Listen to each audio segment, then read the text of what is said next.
revised its earnings outlook.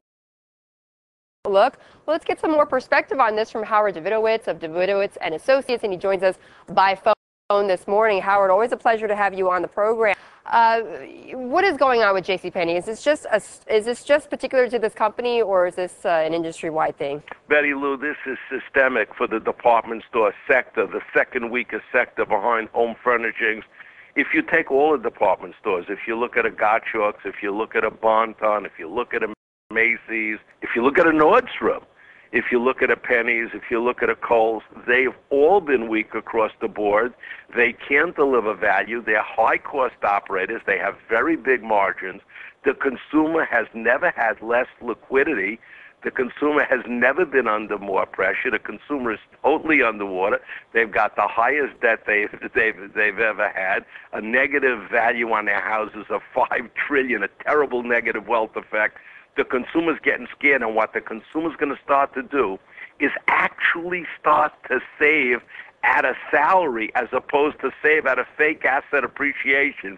This is going to kill those retailers who don't offer real value like the wholesale clubs.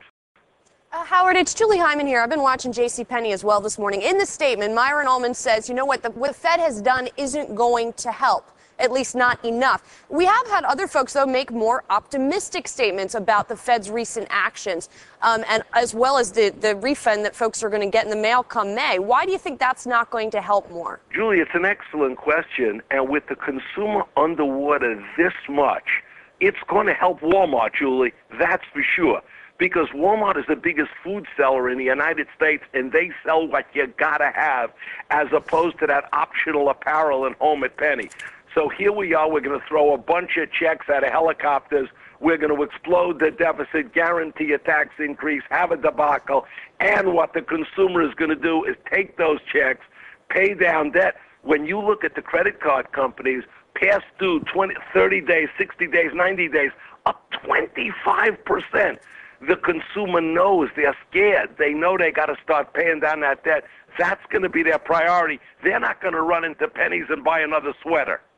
Well, you know, Howard, so you're almost describing like the apocalypse here for the department stores. I mean, come on.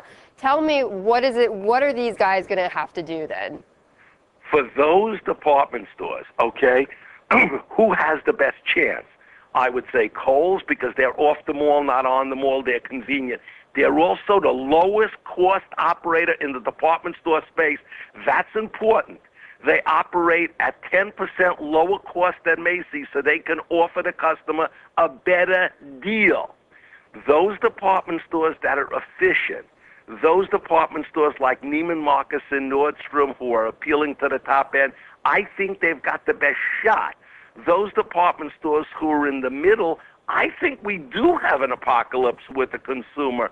The consumer has had negative savings for 24 straight months. It's the longest period since the Great Depression. We've got the worst housing crisis since the Great Depression. The consumer has never had more debt since the Great Depression.